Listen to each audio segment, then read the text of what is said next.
Welcome back to Chat with Nat. Before we begin, I want to share that Natalie is taking some time away following the passing of her mom. While she is away, we wanted to bring you a special episode that combines two important conversations Natalie recorded about caregiving, planning ahead, and protecting the people we love. These are not easy topics, but as Natalie reminds us, preparation is not giving up. It is one of the most loving things we can do for the people who may one day have to make decisions on our behalf. And whether you're caring for a parent, supporting a spouse, or simply trying to make sure your own family is prepared, I hope this episode gives you clarity, courage, and one small next step to take. And remember, if you want to send your messages of love to Natalie, you may do so through the show notes on the podcast or go to Natalie Kime on Instagram. All of the information is on the show notes. Thanks again for being part of the Chat with Nat family.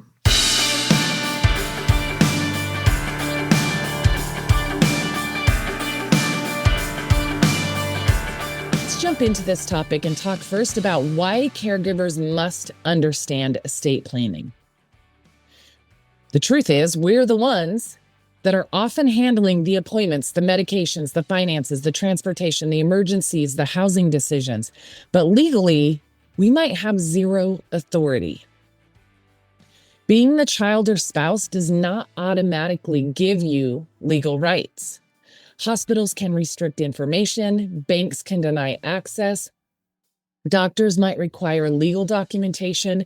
Families often assume we'll figure it out later. But later usually comes in the middle of a crisis. You know, my brother and I avoided this topic, avoided this conversation every time our parents brought it up until the point that my mom was diagnosed with dementia. Now, in that couple of years prior to my mom being diagnosed with dementia, I got into the financial industry on the personal finance side. I have a background in finance and accounting from corporate America, but it's a whole different ballgame.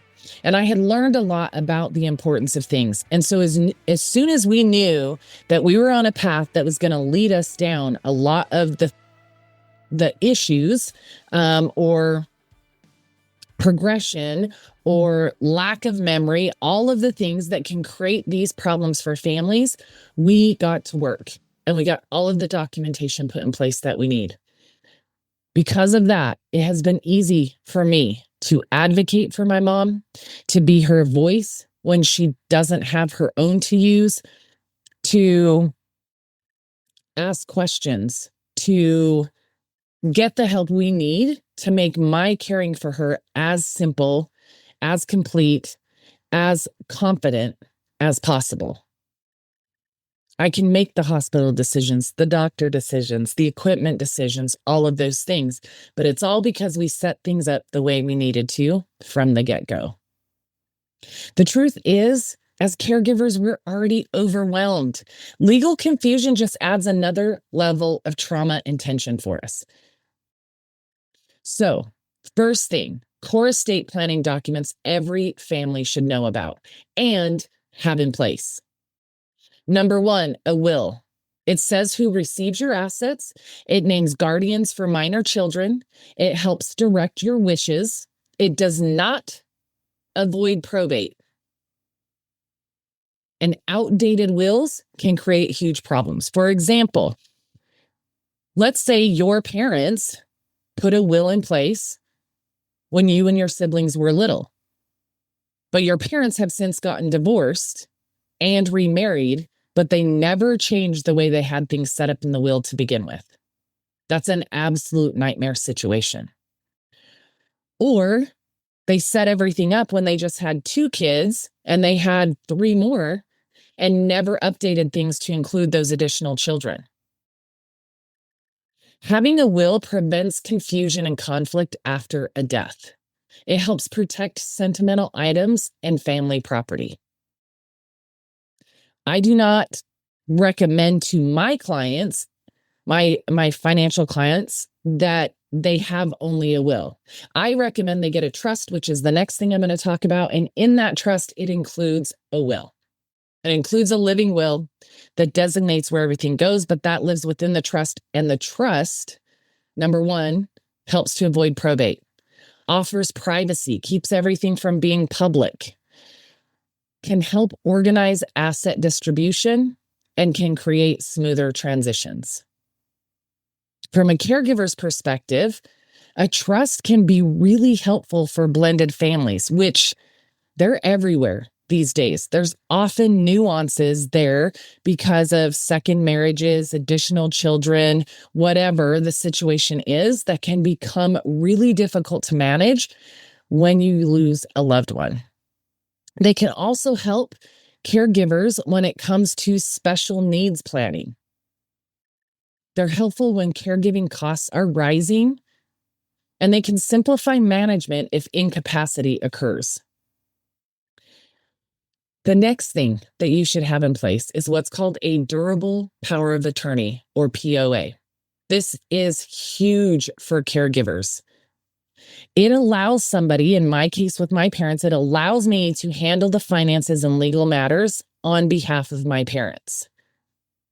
This is a critical document to have if someone becomes incapacitated. So, for example, with my mom's dementia, she is beyond the point where she can make legal decisions, financial decisions for herself.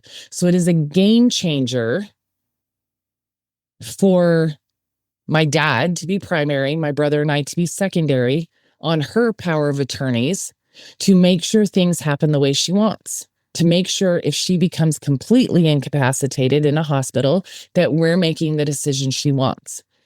And it actually makes it really easy to not be put in a position where you're making a last minute difficult decision in the middle of an emotional crisis, because you can have a copy of that power of attorney in place already. So you're not juggling around what's going on, what decisions need to be made. The hospital already knows who to come and talk to for each type of decisions or conversations that need to be had. Okay. Without it, families oftentimes will find themselves in court fighting over guardianship of a loved one. And here's one thing that I believe is your older loved one you're taking care of would not want that. Like, maybe your situation is complicated. Maybe there's a lot going on. But let's say that there are siblings or family members for that whatever reason that aren't included in something. If that's not documented, you're going to have a problem fighting that, and your family's going to likely end up in court. Okay? But when you have the right documentation, if there's reasons that certain people aren't in certain aspects of those documents, it's set in stone. And putting this together sooner than later is vitally important, in my opinion, because then if that is occurring, you can let people know. Or if, like in my case, when my parents still lived in Utah, closer to my brother, he was the primary backup medical power of attorney. I was the financial power of attorney because I can manage all the finances stuff from 1,200 miles away in Texas, but I couldn't necessarily be there to handle all the medical stuff. When my parents came to live here, I am primary for both, but there is not a single thing, save my mom's monthly supplies that my brother already knows that I'm ordering, but of any substantial amount, more than probably a couple $100, that I don't call and run past my brother. And he tells me all the time, I trust you. You don't need to tell me everything. It's important to me that he feels like he understands what's happening and that he is a part of the process, even if it's from a support perspective. So that's how we handle it. But I know the financial piece can be one of the ugliest pieces that families have to walk through in this process. Okay. So we'll go into some more of those things. I kind of jumbled a few things together there. But let me kind of dial back into that power of attorney. It gives a person or persons the ability to pay bills, access bank accounts, investment accounts, etc., handle insurance issues, manage property, and be able to sign documents on behalf of your loved one. Imagine trying to care for somebody full time while simultaneously fighting institutions just for access to help them.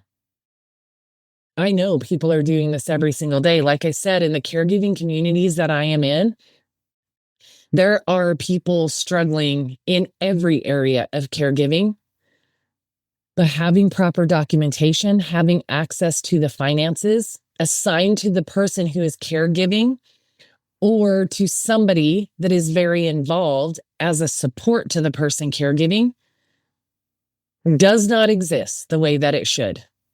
And there are people who are just lost, trying to figure it out, trying to provide for their loved one, but hitting a wall with whoever manages the finances on not wanting money to be spent. And yet there's a need for the loved one. And so a lot of times they start dipping into their own pockets to cover things like that. Power of attorney, very important. Okay, so that was durable power of attorney. The next power of attorney you need to have in place is medical power of attorney / healthcare proxy. This is the person who makes medical decisions. Very important during emergencies. Definitely helps avoid family conflict. Gives clarities to doctors and hospitals. Again, that paperwork can be provided to the institutions necessary to make sure they know who to talk to, who should have access to different things, and stop the conversations from going all over the place. They know exactly who to go to talk about whatever's on the table. It's a financial issue, it's a medical issue, or whatever. Those power of attorneys are game changers in every single family. And the reason I say that is because all of us are going to die. None of us are invincible. Every single family should have these in place. And I recommend you have them in place long before you ever need them. It's not always just our parents as they're aging that start to decline and need these kinds of things in place. It's all of us. And once your children are 18 years old, there are some rights you don't have as their parents anymore.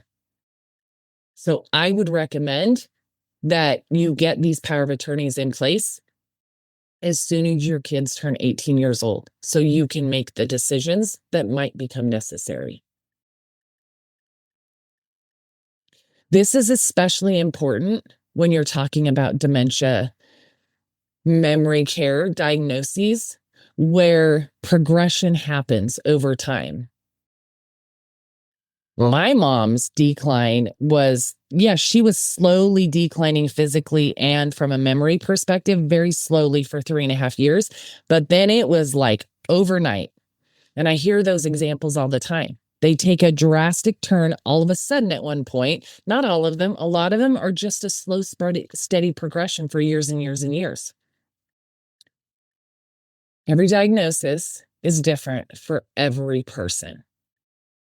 But it is so important because the need to put these in place before cognitive and communication abilities decline is so vital.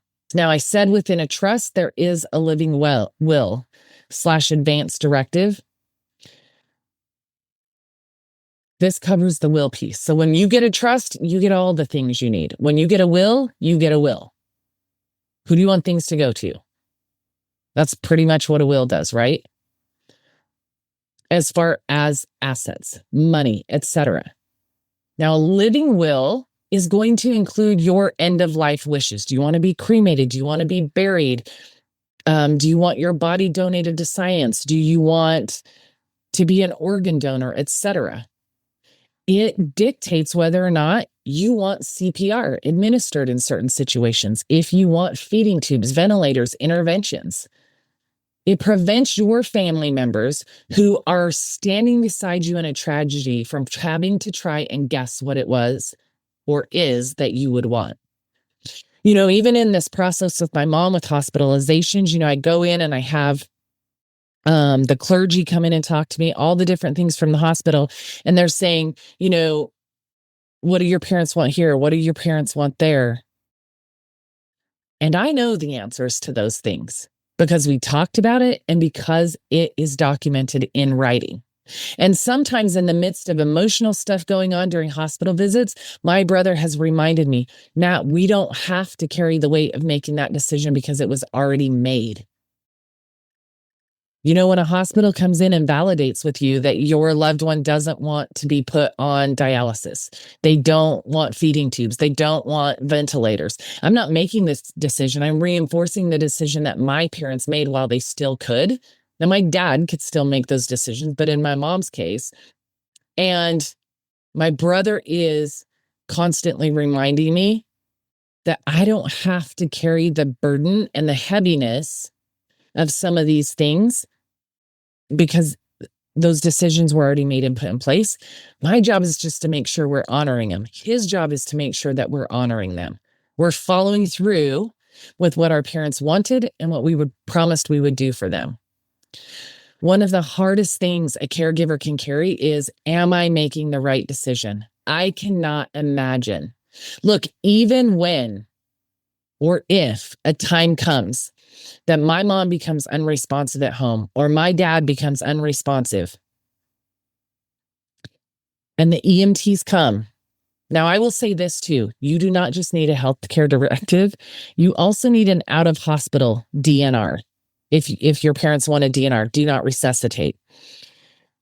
A significant amount of states require an out-of-hospital one. So we had the standard one in their trust that I provided to the hospital.